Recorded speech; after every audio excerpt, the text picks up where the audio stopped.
much for joining me. You're looking good. You've got quite an image, haven't you? I mean, you are a white man with dreadlocks, and you're wearing a top hat, and you wear glitzy shirts and bejeweled and bedazzled jackets, and also you've got very funky boots. So where did this come from? Why do you do this, Tom? I think any speaker, they need to walk the talk. So if I'm talking about creativity or I'm talking about the groove, I'm not just going to put up a PowerPoint slide saying, here's the groove, please get out of your comfort zone. In walking the talk, I have to be at the summit, just so people can set off for base camp. I go down the supermarket looking like this, and I would say, if you ever see anybody doing a talk and they're dressed like this, or they're wearing an orange waistcoat, as soon as they get off stage, they take it off and they fold it up neatly for their next talk. Don't pay them. They need to be living creativity. You can't just do an hour of creativity. Meet me in the airport bar and I've probably got half the people singing. Fantastic. I mean, obviously this stems back as well to your wonderful career in music, and people will know you from Scritti Politti, and being Italian, I know that that's about political writings. Was that a name chosen for a reason? Is there a story behind that name? Well, punk rock that we came out of originally was all about empowering people to make their own music. So Scritti Politti, it means political writings, and it was from a book by an Italian guy called Antonio Gramsci, and he wrote about the power of culture. So let's empower people to make their own records, to find out where the pressing plant is. So you don't need record companies, you don't need all these filters that were around saying you can either make a record or you can't. We just put all the costs on our record sleeves. We have people knocking on the door. There was no internet, right?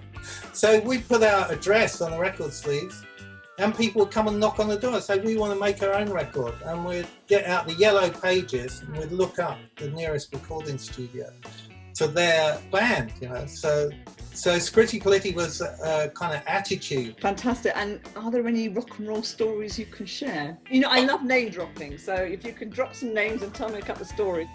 Well, later on, this was interesting because we were based in Camden Town, and Madness were also based in Camden Town. And we used to see each other about. And I used to go and sit by the canal sometimes and just sort of chill out. And Mark, the bass player, I'd see him riding by on his bike. And one day he just stopped and said, "You're Tom, aren't you?" I said, "Yeah, you're Mark, aren't you?" He said, "We've just opened a studio and we're looking for people to test it out. Do you want to come and test it out?" And that was a time when things had gone, I'd kind of gone solo at that point. I'd become a songwriter. And so I had some songs. So I said, "Yeah, I'll come and test it out." Then he said, "Well, we're setting up a record label." So I got them all. Everybody, Suggs, everybody, they all came. I got them all playing on my demos. And then I took them upstairs to their manager and I said, "What do you think of my demos?" Of course, he had to sign me. That's how I kind of got in with them. And through them, we were doing some recording at Westway Studios, Clive Langer's, their producer studio. And they were working with David Bowie. And I had this little programming room upstairs from the main studio. And David used to come up and he'd bring everybody upstairs and say, "Yeah, we'll go down later once they've set it all up, but where Tom is, that's where it's all happening." I had this tiny computer at the time, one of the first ones, and we just used to make these little chips. They never got released. They're lovely, clean rock and roll stories, but the rest I tend to tell to CEOs in the bar, because I don't tell them from the stage because they're so radical. You wouldn't want to base your company on the sort of risks that we took. However, CEOs and the board, they've taken those risks. They wouldn't be at the top if they hadn't taken those risks. So we often have a couple of Jack Daniels just for old time's sake. Well, anyway, some very good name dropping there. I'll give you a star. That was good. So you touched earlier on, you talked about creativity, you've talked a bit about changing mindsets, you've talked about culture. These are all things that actually you talk about now as well as part of your speaking. Yeah. Were you always interested in that? Was that something, or is that something that's developed? It's a curious thing. I've only realised this fairly recently, but in my life, anywhere I've been, anything I've learned, I've always thought, how would I communicate that? I come from a very working class family. My mum saw I was good at art, and so she was trying to get me to be a graphic designer from a really early age.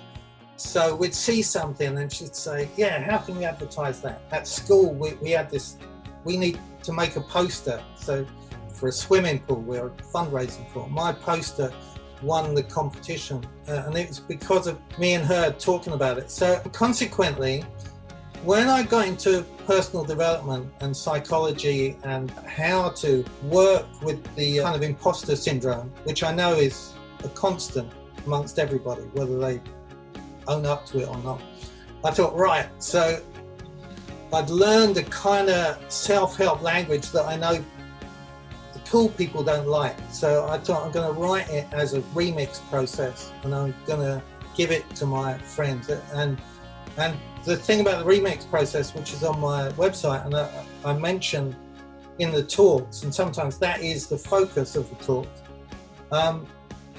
is that anybody can relate to it, anybody can do it, and it deals with that kind of inner critic. Having designed this way of clearing it, I just want to be out there. And no, and it's fantastic. And for those people who don't know about the 7-step remix process, I mean, we used it slightly differently in the office. Rather than a sort of attaching it to imposter syndrome, we used it when we were trying to change our feeling and our reaction and our mindset about a situation, and it worked so well and it's so easy, and I've actually got it pinned on my wall. So I think it's really clever and it's really good, and what's lovely is it relates to music. So I think from a changing mindset point of view, whether it's about imposter syndrome or even how you feel about something, I think it's just brilliant. So I loved it. 20 years ago I worked with a teacher called Dr. K. Bradford Brown, and he kind of invented that way of clearing the mind. It's just that his language was a bit self-help language. So I brought it all to remix, erase, record. I'm standing on the shoulders of giants here. Everything I do, I'm kind of eclectic. I pick things up from all over the place, and then I put them together in a way that, again, I think it's my mum's influence. How can we get this to the most people? You're like me, I'm eclectic. I collect all sorts of weird speakers. Brilliant speakers, I should say. Brilliant speakers. And anyway, so we should really call you the remix evangelist. But the area that I also want to talk to you about, because I mean, that's a wonderful topic area. And I'm going to share in the show notes a link so people can see it for themselves. And if they need to change their mindset, it's actually really straightforward. Right. And if they need help, obviously they can invite you in to come and speak to them. But what I loved about you when I first saw you, for me, it was what you call instant teamwork. Now, I've been in this business a long time, as you know. I started very young, of course, and I've seen a lot of musicians who speak and who use music, and they might use percussion, they might use other kinds of music, and they get people involved as part of their speaking. But I have never seen anyone create instant teamwork and have everybody enjoying it, loving it, part of it, and energized in minutes. I had never seen that, and when I experienced that, I thought, Tom, that is amazing. How did you know you had that gift? How did you realize you could do that? Because that's rare. 30 years ago, we were at a gig in Berlin, and we were on stage, everyone was grooving, and then there was a power cut. I could see the promoters, the little torches coming on off stage, just panicking, and I just carried on. I was playing,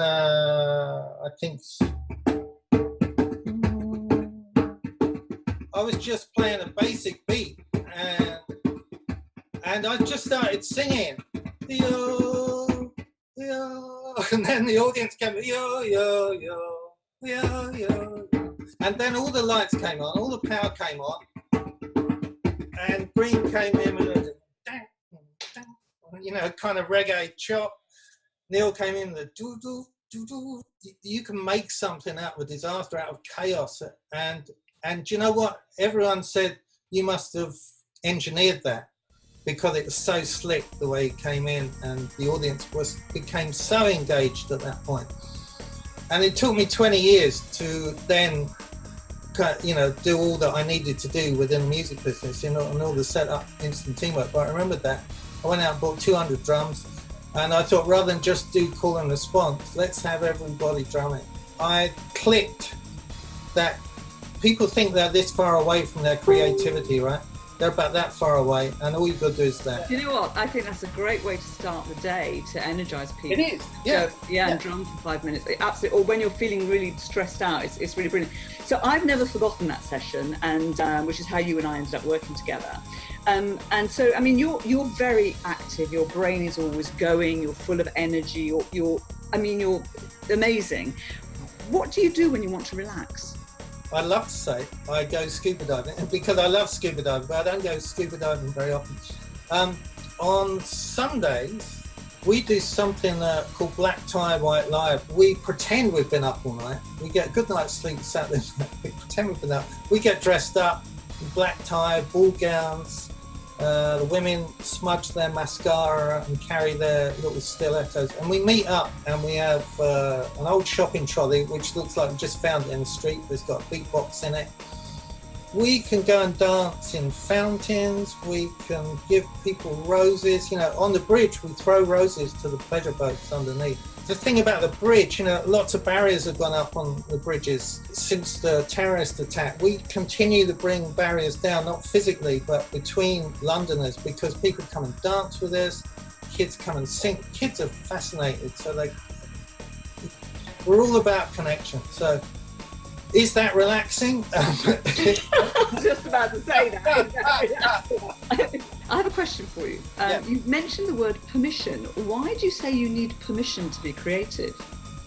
I think it's to do with our education system, because if you imagine how we grow up, there's generally 1 or 2 people in the class who are good at music, or John is the one who can draw. You know, I was the one who could draw in our class. So I got used to getting a gold star, but I saw other people give up. It's the way our education system is built on hierarchy. I mean, a lot of our life is built on hierarchy. Social media, in a way, is built on hierarchy. My breakfast is better than yours. You know, here's a photo of it. So we all need, you know what I said at the beginning, I need to be on the top of the mountain so others can set off the base camp. We all need permission to just do a bit, you know, and not have to be the best. And instant teamwork is all about that as well. I mean, you said when you got involved, you were just kind of drawn in. That's because I speak to a partner of mine that bypasses the critical voice. You know, you could, some people say, spiritual people say, I go straight for the soul. I speak to the spirit.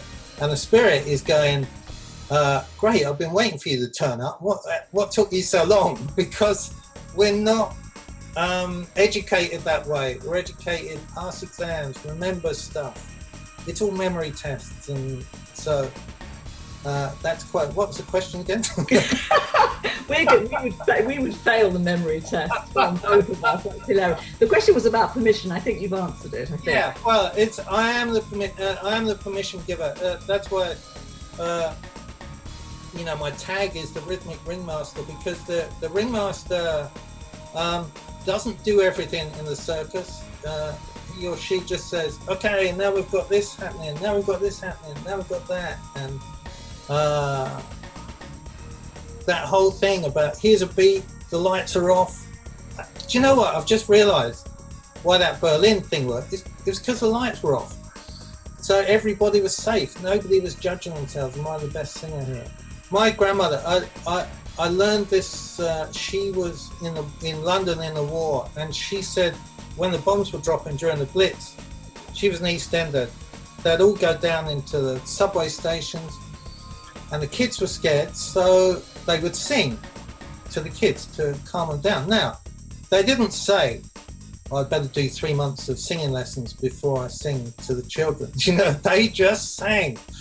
And so in those times of crisis, that's when people come together. When they came up, someone's house would have been bombed. They wouldn't have said, we'll apply to the council.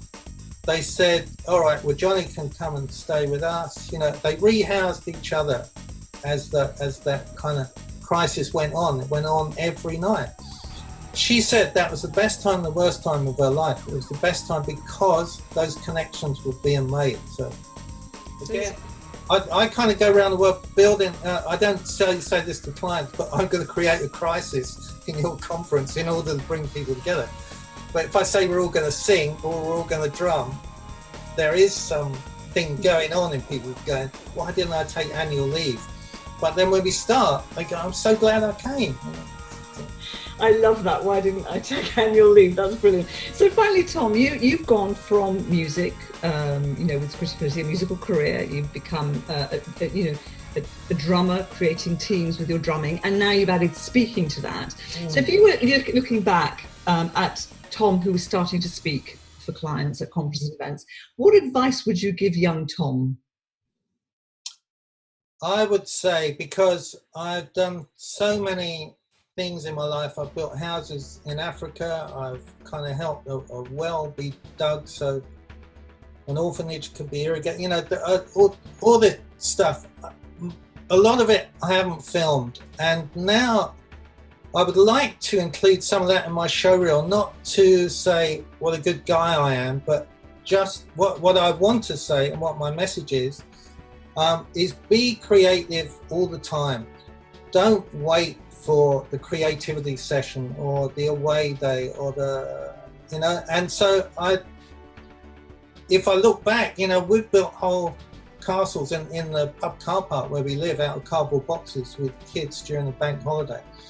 I have a few bits of footage of that, but I would say young Tom kind of cajole a camera person to follow you around, and I do this unashamedly. If I'm at a conference and I think, oh, nobody's filming it, but I see someone filming it on their phone, I go and bribe them, anything. I buy them drinks, I offer them holidays to get that footage, because it's really valuable. And the thing is, you're not in the headspace of logistics when you're preparing to get on stage. You don't care about anything about that anymore. You're just flooded with a different sort of chemical and different purpose. You're just out there to deliver to the audience. You're not thinking, oh, I hope someone's capturing this in high definition. So it's really get that organized and get someone who'll take that role on for each event or each thing you do, and then forget about it, and then call them the next day, say, can I have that footage, please? I think that's brilliant advice, and it's also excellent advice for a speaker, because you've got a chance to review your session and look at it, and lots of speakers don't do that, and I think it's great to stand back and say, what's Absolutely. good, how can I improve? I was watching James Taylor, I was listening to James Taylor's podcast, and he said he does this, right? He has a whole team with him, and one person in his team is the filmmaker, and he said he watches it in order to see, what he could improve. And I absolutely love that, because I do the same, and some people just will not watch themselves, or they won't listen to them. They say, oh, I hate the sound of my voice. I found James really inspiring in that way. He treats it, it's like an expedition for him, a real adventure. And he's all about, how do I deliver more? How do I deliver more? How do I deliver more? So. And do you know what, Tom? We're ending on a wonderful note, because you're always so generous about everybody. And we're going to be generous about you, Tom. You're a pleasure. Thank you so much.